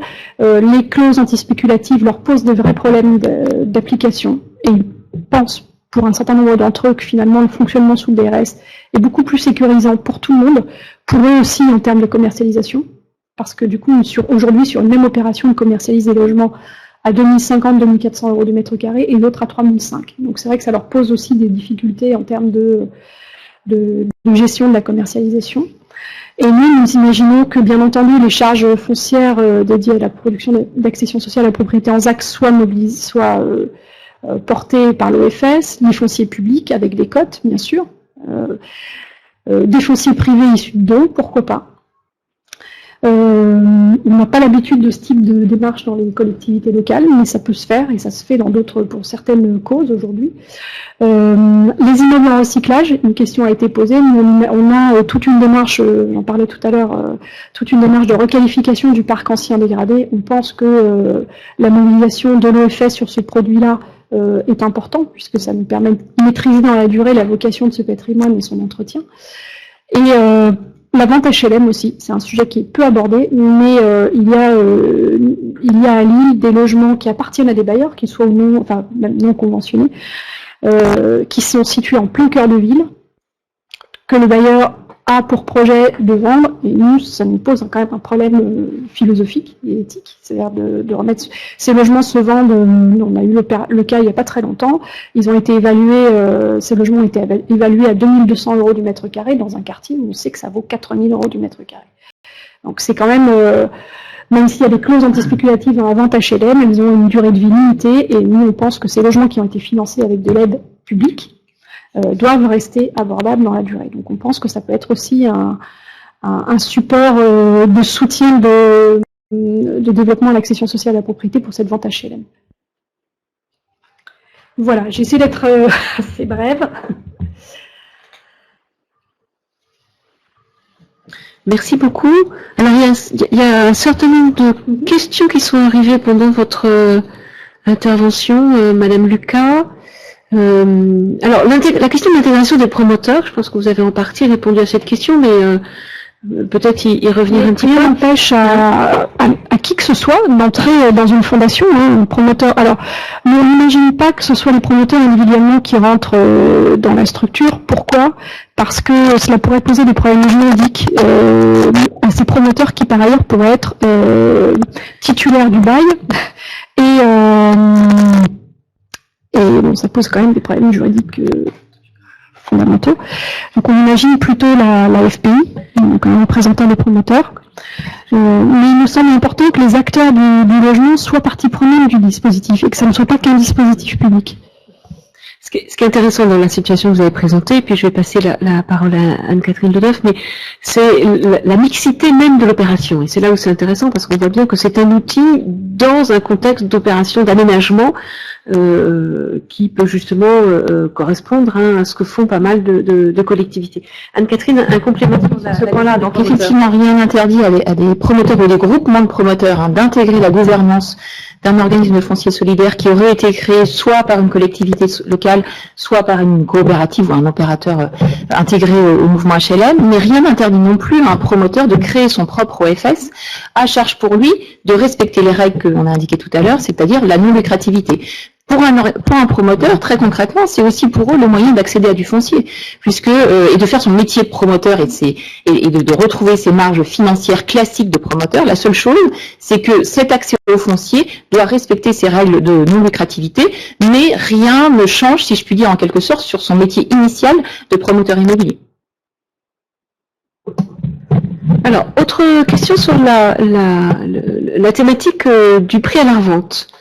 Peut-être qu'on peut y revenir. Je ne sais pas lequel d'entre vous trois veut répondre à cette question. Quelle modalité prévue pour limiter le prix à la revente? Ça a déjà été abordé en introduction. Je vais y revenir. Deux mots d'introduction et je pense qu'on pourrait illustrer la manière dont on travaille à Lille. Alors, deux choses. À la fois la fixation au niveau national de règles de plafond. Donc bien évidemment comme aujourd'hui sur le PSLA à la vente initiale et à la revente, et la fixation, enfin on l'espère, les choses sont en train de se caler au niveau local, à discrétion locale, de ce qu'on appelle des formules de revente, c'est-à-dire selon quelle modalité la réévaluation du bien et les conditions de revente vont pouvoir être mises en place. Et pour ça il y a différentes formules que nous on a pu étudier dans différents contextes, et y compris auprès de Lille, les formules qu'on dit de partage des plus-values, les formules de décote, c'est-à-dire comment on se positionne, y compris par rapport au prix du marché à la revente, des formules indexées sur des taux, c'est-à-dire au regard du prix initial, ce que je présentais dans mon schéma, mais hyper synthétique tout à l'heure, c'est-à-dire comment on fait évoluer le prix initial par rapport à des taux fixes ou des taux variables. Il y a vraiment une grande latitude possible de formules de revente qu'on peut imaginer localement, tout en s'inspirant également de ce qui a pu être fait à l'étranger, puisque là où on a un retour d'expérience, notamment sur ce qui se passe dans les community non-trust américains. Mais peut-être que ça serait intéressant de présenter concrètement comment Lille a statué sur ces différentes formules possibles et dans quelle philosophie ça s'inscrit. Alors effectivement, on a longuement débattu de cette question puisque il y a trois approches possibles. Il y a une approche très administrative, très administrée, qui est plutôt l'approche retenue par le CLT de Bruxelles, par exemple, avec une formule d'indexation, etc., où il peut y avoir le prix initial assorti d'une formule de calcul ou d'un indice connu, type évolution du taux d'inflation, l'IRL, etc., qui nous semble... la difficulté de ce type de formule, c'est que là, on part sur du très long terme. Il faut bien avoir en tête qu'il ne faut pas se tromper quand on va écrire le bail réel solidaire, parce que Anne-Catherine l'a bien indiqué tout à l'heure, le bail, il n'est pas réécrit à chaque mutation. Il est prorogé à chaque mutation. Donc on a à terme un bail qui pourrait quasiment durer 100 ans, 200 ans, voilà. Donc il faut prendre en compte des séries d'évolution des marchés immobiliers. Et c'est délicat de tout imaginer. On a tous dans nos territoires, on a des périodes de progression, puis sur des durées très longues, progression, puis des réductions. Voilà. Donc nous, on a évacué pour cette raison l'hypothèse de partir sur un indice d'actualisation, parce qu'on pense que sur des séries longues, on a trop de risques de déconnexion du marché. Et donc on est plutôt parti, je ne sais pas si vous voyez ce dispositif-là, donc après il reste deux autres formules, une formule possible qui est une formule de partage de plus-value, sur laquelle Anne-Catherine est plus à l'aise que moi pour la présenter, mais qui consiste dans le principe assez simplement à comparer la plus-value qu'aurait fait sur le marché libre le particulier s'il avait acheté sur le marché libre et revendu sur le marché libre, et puis il a le droit, entre guillemets, d'en percevoir un pourcentage fixé à l'avance. Voilà, donc ça encadre le prix à la revente. Et une autre formule qui a plutôt notre faveur à l'huile, qui est, parce qu'on la trouve simple, qui est de s'adosser au marché. Parce qu'on se dit que finalement, dans les séries longues, c'est quand même ce qui pose le moins de problèmes. On considère qu'un bien vaut, alors je vais prendre le CRDP, la première opération que je vous ai présentée, elle va être revendue à entre 4 000 et 4 400 euros du mètre carré, voilà.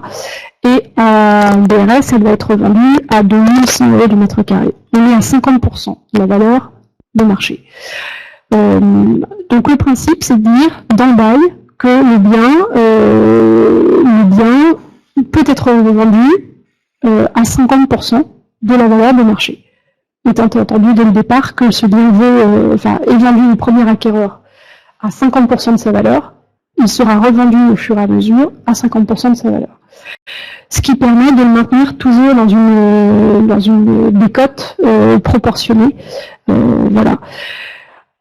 Cette formule a aussi des inconvénients. Là, c'est pas la formule idéale, mais elle nous semble relativement intéressante et elle présente l'intérêt, c'est ce que je disais tout à l'heure, d'intéresser aussi l'acquéreur à la conservation de la valeur de son bien, à la valorisation, parce que s'il n'y a qu'une formule indexée, il n'est pas du tout intéressé à l'entretien de son bâtiment, puisqu'il est quasiment garanti du prix.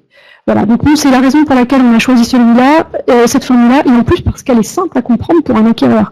Parce que quand on a des formules IRL, etc., l'IRL maintenant est relativement connu, mais c'est pas toujours simple. Là, au moins, c'est compréhensible, c'est facile à expliquer à une banque, c'est facile à expliquer aux particuliers, et il me semble que le deal est parfaitement entendable et compréhensible pour un particulier. C'est-à-dire, vous l'avez acheté à 50% de sa valeur, vous le revendrez à 50% de sa valeur. Et c'est normal et c'est légitime. Voilà, c'est pour ça qu'on a fait, le choix n'est pas complètement fait aujourd'hui, mais qu'on s'oriente plutôt vers ce type de formule. Et on l'a testé auprès des promoteurs. On a testé les différentes formules auprès des promoteurs et des commercialisateurs, et eux adhèrent plutôt à cette formule-là, parce que pour eux aussi, ça semble beaucoup plus facile, parce qu'il faut les vendre, les logements. Et il faut être capable de l'expliquer et de faire adhérer un acquéreur potentiel à ces nouvelles formules d'accession à la propriété. Et moi, j'ai une petite question sur une fois que le dispositif sera en place. Comment est-ce que vous allez choisir les ménages qui vont pouvoir bénéficier de ce dispositif? Parce qu'on est quand même sur des offres assez réduites. Donc comment est-ce que ça se passe? Vous avez déjà mis en place une réflexion autour de ça? Oui, alors à Lille, la réflexion, on l'a eue il y a plusieurs années quand on a commencé à développer l'accession sociale à la propriété, puisqu'à partir du moment où les promoteurs peuvent sur le marché mettre ce type de produit, se pose la question de la sélection des candidats. Nous, on a pris le parti à Lille de ne pas entrer dans cette discussion-là. On considère que les logements sont mis sur le marché et que le promoteur a des conditions à remplir, mais que nous n'avons pas de légitimité à choisir les candidats. Donc on pose des critères de ressources, de composition familiale, etc., des critères de priorité, et le promoteur doit nous rendre des comptes sur le respect de ces critères, mais non pas sur le choix des ménages. Donc voilà. Et là, on imagine la même chose, c'est-à-dire de laisser le commercialisateur faire sa commercialisation dans le respect des critères. Il est responsable de nous démontrer le respect de ces critères. Il a cette responsabilité-là. D'abord parce qu'on ne veut pas non plus ralentir l'opération, ça veut dire qu'il faudrait être en capacité, il faudrait que l'OFS soit en capacité de constituer un vivier, de faire une communication, et dans le délai qui est le nôtre là, vu l'opération, on n'a pas le temps de le faire. Et on ne voudrait pas rentrer dans une démarche de type commission d'attribution, logement, etc. Enfin, l'objectif, c'est quand même que ce soit un produit liquide et qui soit le plus banalisé possible sur le marché du logement. Et comme on imagine qu'il va être très attractif, hein, centre de Lille, on a vu les opérations que vous nous avez montrées, qu'on est quand même sur une offre de petite taille, à dossier équivalent et correct une fois qu'on a passé ce stade-là, ça risque d'être effectivement très attractif et les questions sur l'attribution vont obligatoirement se poser. Anne-Catherine ? Oui, sur ce point-là, je pense que c'est la politique locale qui définira la philosophie selon laquelle ça va s'organiser. À minima, effectivement, ce qu'il va avoir à l'esprit, c'est que les plafonds nationaux vont être assez larges, puisqu'on sera sur les plafonds PSLA.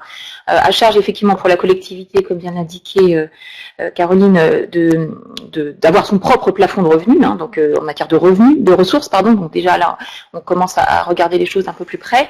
Et puis ensuite, mais ça dépendra aussi des choix qui seront faits localement, de s'adosser en fait à des critères d'attribution assez proches du parc locatif social, puisque dans un certain nombre de cas, on peut imaginer que l'OFS gérera entre guillemets la file d'attente des ménages demandeurs d'une accession à la propriété, et ça pour plusieurs raisons.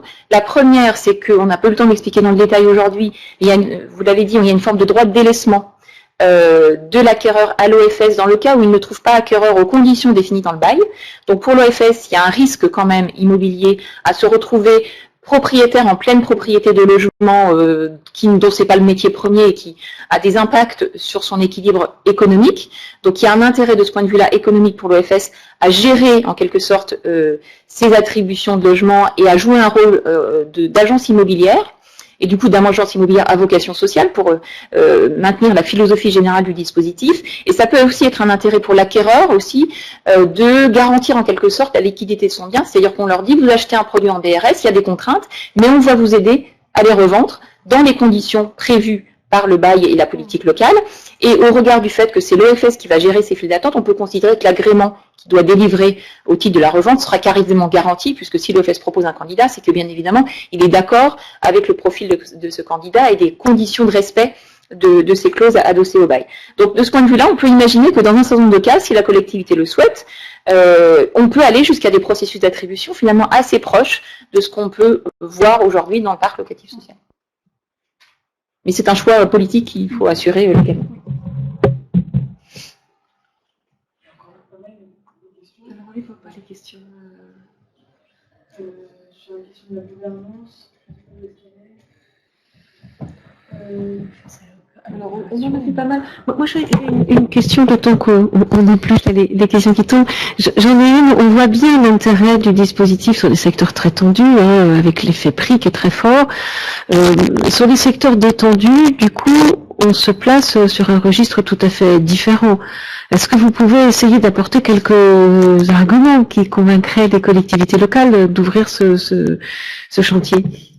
Alors, je ne sais pas, Vincent peut-être oui, enfin c'est. Des centres-villes anciens, réinvestissement. Il y a un enjeu qui dépasse la question des organismes de foncier solidaire, c'est effectivement la reconquête des centres anciens ou des centres-bourgs et la reconquête par d'autres produits que le logement locatif social.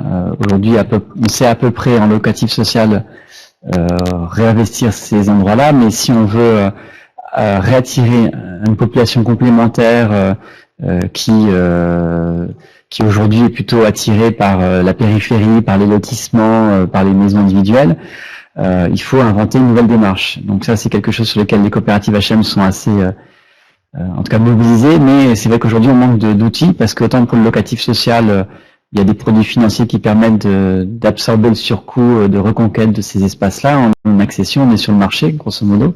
Donc il y a une réalité, c'est la capacité à reconfigurer des produits attractifs à un prix abordable, et aujourd'hui, on n'est pas en situation de le faire. Donc, peut-être que l'organisme de foncier solidaire, par cette neutralisation du foncier, pourrait permettre d'atteindre cet objectif, mais on est quand même sur des zones qui sont assez peu tendues, donc où la part du foncier dans les opérations est relativement marginale, et donc retirer cet élément-là ne produira pas forcément n'aura pas forcément un effet solvabilisateur aussi important que ce qu'on pourrait imaginer. Par contre, c'est peut-être un moyen pour impliquer les collectivités locales, les amener justement à investir ce type de politique, en leur garantissant que les investissements qu'elles vont apporter pour permettre de régler l'équation économique compliquée de l'accession dans ce cas-là sera pérenne dans le temps. Et donc, on voit peut-être effectivement que dans ce cas-là, l'organisme de foncier solidaire pourrait être un outil de reconquête de ces espaces-là.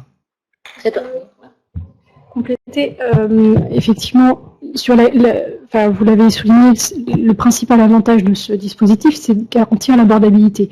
Donc, dans des marchés où le sujet n'est pas celui-là, il faut se poser la question, avant de s'engager, de savoir si c'est le bon outil.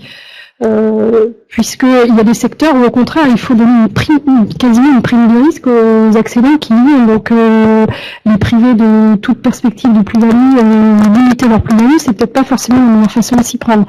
Néanmoins, puisque la question est posée sur les communes rurales et périurbaines de la métropole lilloise, nous, on travaille via la métropole, hein, c'est plutôt la métropole lilloise qui est en première ligne, mais sur la question roubaisienne, puisqu'à Roubaix, il y a tout un dispositif dont vous avez probablement entendu parler, qui est le dispositif des maisons à 1 euro, et se pose la question de mobiliser l'EFS sur ces maisons-là. L'objectif n'est pas tant de garantir la question du prix, puisque ça, c'est réglé justement par la mobilisation de l'EPF, par d'autres biais, mais c'est de donner la possibilité de maîtriser ce qui va se passer, c'est-à-dire la qualité des travaux qui va être fait, la maîtrise dans le temps du devenir de ce bâti, qui ne repartent pas dans le marché des bailleurs indélicats et dans le marché locatif bas de gamme, etc. Donc c'est plutôt ça l'avantage dans des marchés de ce type-là, c'est comment on s'assure de la qualité des travaux réalisés, puisque le bail va permettre de qualifier ça. Une fois que vous avez vendu, ou même dans un bail amphithéotique, vous ne maîtrisez pas la qualité des travaux réalisés, alors que dans le bail réel solidaire, vous avez le moyen de le faire. Donc c'est plutôt pour la maîtrise du devenir du bâtiment que ça peut être intéressant. Mais s'il n'y a pas cet avantage-là, il n'y a aucun intérêt à mettre en place un organisme foncier solidaire sur un territoire qui n'est pas tendu. Juste peut-être 2 précisions par rapport à ça. Effectivement, sur cette notion de sécurisation immobilière, en quelque sorte, on peut considérer qu'on fait rentrer dans le secteur administré des produits qui, jusqu'à présent, au bout au moins, au maximum 10 ans, rentrent dans le caractère totalement non régulé des pouvoirs publics. Donc là, vraiment, cette notion d'administration de ces ensembles immobiliers, au départ imaginée dans un but antispéculatif, mais qui a des résonances très fortes sur plein d'autres sujets.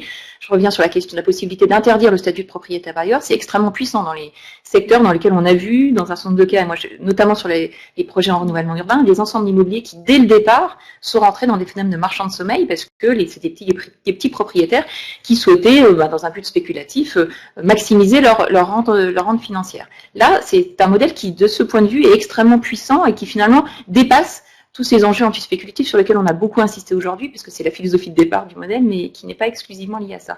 Deuxième petite précision, mais je ne veux pas être trop technique, la minoration des prix n'est pas directement liée au coût du foncier. Le principe, c'est la sanctuarisation d'une minoration initiale. Alors, vraiment, j'ai pas le temps de rentrer dans le détail, mais ça peut, notamment par rapport à l'argument que vous disiez sur les aides publiques, ça peut amener des collectivités locales à décider, y compris un secteur détendu où il y a peut-être une part des ménages qui continuent à avoir du mal à accéder à la propriété, sans pour autant que le sujet soit lié au prix du foncier, d'y aller, parce qu'il y a cette principe de sanctuarisation des aides publiques et de l'effort initial qui n'est pas forcément directement lié au prix du foncier. Et du coup, alors quel effet si les prix baissent, si le prix du marché baisse?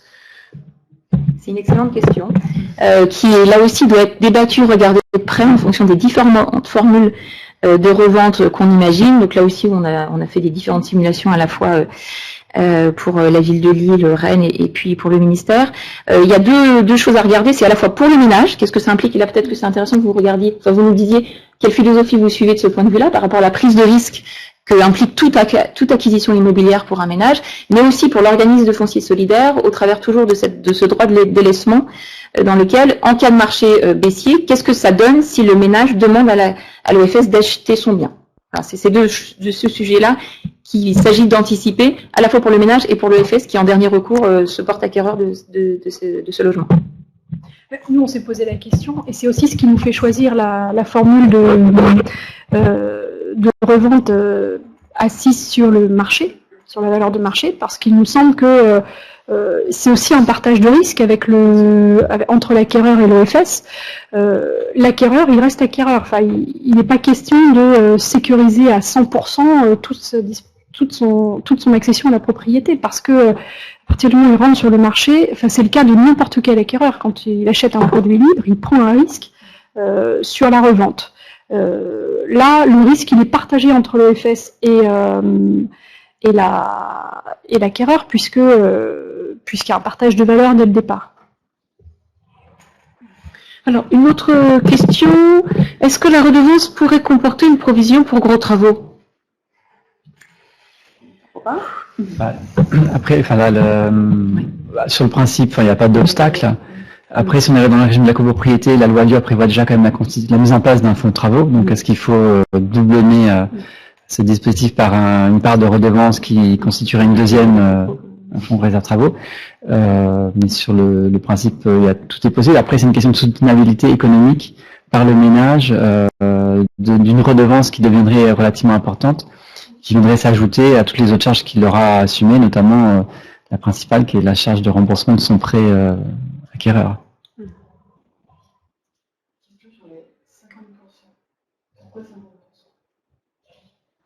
Alors, je lis la question. Vous considérez que le foncier est 50% de la valeur du bien et le bâti pour les 50% restants.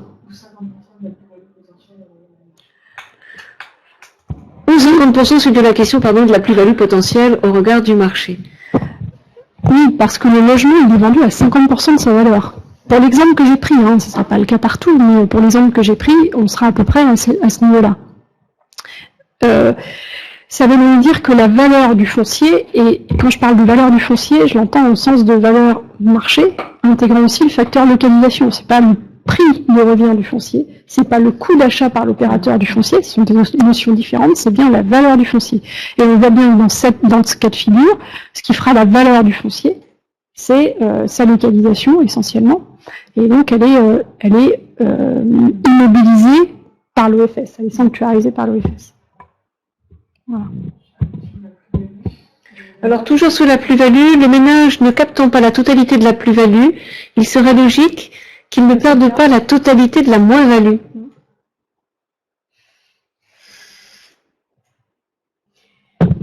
Là, c'est vraiment un choix politique. Donc, je ne sais pas quelle institution représente Monsieur Gérard, mais on voit bien que, en tout cas, pour ce qu'on imagine du cadre législatif qui est attendu pour la rentrée, beaucoup de latitudes seront réservées au niveau local. Donc, c'est vraiment au choix de l'OFS et de la gouvernance de l'OFS et notamment de la collectivité, si c'est elle qui le crée, de décider d'arbitrer de la philosophie selon laquelle elle souhaite gérer à la fois ces notions de plus-value en cas de marché haussier et de partage de risque ou de minoration d'un risque éventuellement en cas de marché baissier. C'est vraiment, il y a vraiment une grande latitude à avoir à ce titre-là. Donc, et on peut imaginer que les premiers modèles qui sortiront au niveau national seront assez différents.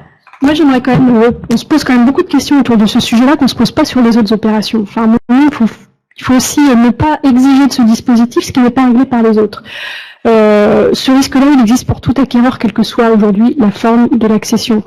Aujourd'hui, on développe à Lille, on a développé, je vous l'ai dit tout à l'heure, 2200 logements en accession sociale à la propriété. Une part importante de ces logements sont en secteur de rénovation urbaine. On bénéficiait donc des secteurs où le marché est en devenir. Ces opérations ont bénéficié d'aides de l'environnement, ont bénéficié d'une TVA à taux réduit, ont bénéficié d'aides de la ville, avec des obligations de restitution d'aide en cas de revente. Qui ne sont pas négociables. TVA, il y a des conditions pour y échapper, mais pas beaucoup finalement. Et il n'est pas impossible que sur ces secteurs-là, aujourd'hui, on ait des particuliers qui revendent dans un marché immobilier qui n'a pas encore augmenté de façon importante et qui sont quasiment dans des situations de perte parce que non seulement le marché ne s'est pas revalorisé assez rapidement pour leur permettre de compenser les aides qu'ils doivent restituer. Donc aujourd'hui, je pense qu'il ne faut pas exiger de la formule FSBRS de régler toutes les questions que les autres dispositifs ne règlent pas et sur lesquels on ne se pose pas de questions. Aujourd'hui, le fait d'acheter, le fait d'accéder à la propriété comporte une part de risque. qui est quand même réduite par le biais de l'OFS, parce que, rappelons-le, il y a quand même une garantie de rachat. C'est quand même pas le cas de tous les dispositifs. C'est le cas du PSLA, mais pas de l'ensemble de l'accession sociale à la propriété. Donc ça en règle quand même une partie. Mais soit dans la sécurisation totale, et du coup, pour moi, c'est-à-dire qu'on est dans l'administration pure, il n'y a même plus de plus-value. Enfin, parce que si là, on pourrait être dans l'administration totale, mais du coup, on se retrouve avec un produit qui n'a aucune attractivité auprès d'un acquéreur, il faut que ce soit équilibré. Donc là, on pense que le projet tel qu'on l'a monté, il est équilibré, puisqu'il y a un partage de plus-value, il y a un partage de moins-value, il y en a un. Je dis pas qu'il n'y en a pas du tout de moins-value, mais il y en a aussi. Et de toute façon, il y a une sécurisation sur toute la durée du bail, c'est-à-dire quasiment perpétuelle de la demande d'accession à la propriété. Sur un ajustement des situations de marché, mais qui peut être très différente selon effectivement les territoires. C'est aussi de l'ordre de la... Enfin, vous avez indiqué que c'était une question de choix, mais c'est aussi pour ça que j'ai insisté tout à l'heure sur le fait on ne va pas faire un OFS pour faire un OFS. Il faut se poser la question de l'adaptation au marché, de l'objectif dans lequel on le fait. Il y a des situations pour lesquelles ça n'est pas adapté. Et voilà, il y a quand même... L'OFS devra à chaque fois analyser, opération par opération, le risque qu'il prend, le risque qu'il fait prendre éventuellement aux acquéreurs successifs. Et puis, de toute façon, un notaire avisé, un banquier avisé, l'analysons ce risque-là. Oui, comme c'était le cas pour les secteurs de mixité sociale qui n'étaient pas forcément adaptés à toutes les situations. Ça veut dire quand même derrière qu'il y a une question d'ingénierie très très forte pour les collectivités qui vont s'engager dans cette aventure. Alors, vous essuyez les plâtres en quelque sorte, donc ça fait un moment que vous êtes sur les différents méandres juridico-administratifs de ce dossier. Qu'est-ce qu'on peut donner comme conseil à ceux qui nous écoutent? Est-ce que c'est un travail étroit avec les services juridiques? Est-ce que comment est-ce que l'urbanisme, en particulier les services du plus, peut accompagner voilà. Bon, non, peut-être juste, je voudrais pas donner de conseils parce que les contextes sont très différents et les partenariats locaux sont très différents. J'ai insisté sur ce point-là tout à l'heure. On a d'emblée travaillé avec les promoteurs et les bailleurs sociaux, l'EPF, la métropole, les aménageurs. Quand on est allé voir le CLT de Bruxelles, on y était tous. Donc, c'est-à-dire que dès le départ, on a travaillé ensemble et on a tout ce que je vous ai indiqué sur nos orientations en matière de calcul de formule de prix de revente, etc. Ce sont des choses qu'on a construites avec tous ces acteurs-là. Il faut être bien intégré dans son partenariat local. Et nous, c'est le choix qu'on a fait, c'est-à-dire de s'adosser à ce qui fonctionne aujourd'hui localement et de ne pas reconstituer à partir de zéro un dispositif complet. Les notaires, ils sont à nos côtés aussi depuis le début, puisque ils ont participé à la rédaction des amendements, de l'ordonnance. Complément de ce qui est dit, en ce qui nous concerne, on est donc convaincus de cet outil-là. Effectivement, il faut qu'il y ait un écosystème local qui se mette en place et que tout le monde soit bien au même niveau et aille dans le même sens. Donc on voit bien qu'il y a des collectivités qui ont la dimension et la taille suffisante pour avancer. Il y en a d'autres qui sont peut-être un peu moins aguerris ou ont peut-être plus de difficultés.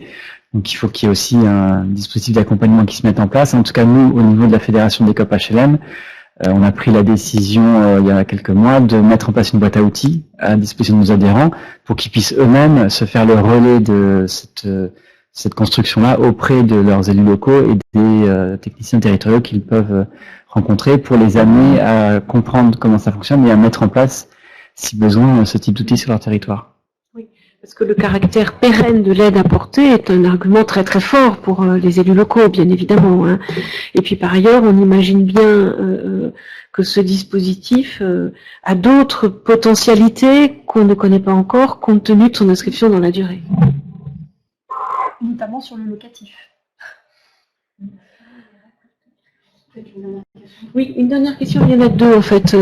Les notaires se sont-ils exprimés dans l'ensemble de ce dispositif? Je crois que là on a la réponse avec ce que nous a expliqué Caroline Lucas. Et puis avec un même OFS, les règles peuvent-elles être différenciées selon les opérations? Ça c'est intéressant comme question. Oui. La réponse est oui. Si je dois faire court, oui, tout à fait. Donc les règles peuvent être différentes au regard de ce qui sera inscrit dans les baux. Donc en fait, les baux peuvent avoir une logique très différente selon les secteurs de marché et les secteurs urbains sur lesquels on travaille. Donc si je caricature, chaque opération peut avoir des règles différentes. À la discrétion de la réalité locale, de la nécessité ou pas de mettre en place des règles différentes, des expériences aussi qu'on verra là. À la pratique, puisqu'on voit bien, ne serait-ce que sur la formule de revente, le caractère un peu boule de cristal que ça peut avoir sur l'évolution des marchés. Ce qui est important, c'est de garder une certaine souplesse et de permettre à l'OFS justement d'être réactif et à l'expérience faisant, chemin faisant, d'adapter ces dispositifs. Je voudrais peut-être répondre à une autre question qu'on n'a pas forcément vue, qui était aussi de M. Cassia, sur la question de l'OFS limitée à une seule opération.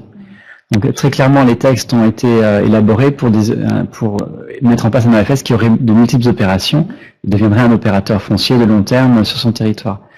Après, me semble-t-il, les textes n'interdisent pas de limiter un OFS à une opération. Après, il faut voir les conséquences que ça peut avoir, parce que l'OFS en tant que tel est agréé par le préfet, a des obligations de restitution au préfet, donc il y a un certain nombre d'obligations qui peuvent entraîner des frais. Donc c'est un sujet qui mériterait d'être investigué, mais rien n'interdit, mais ça n'a pas été prévu pour ça.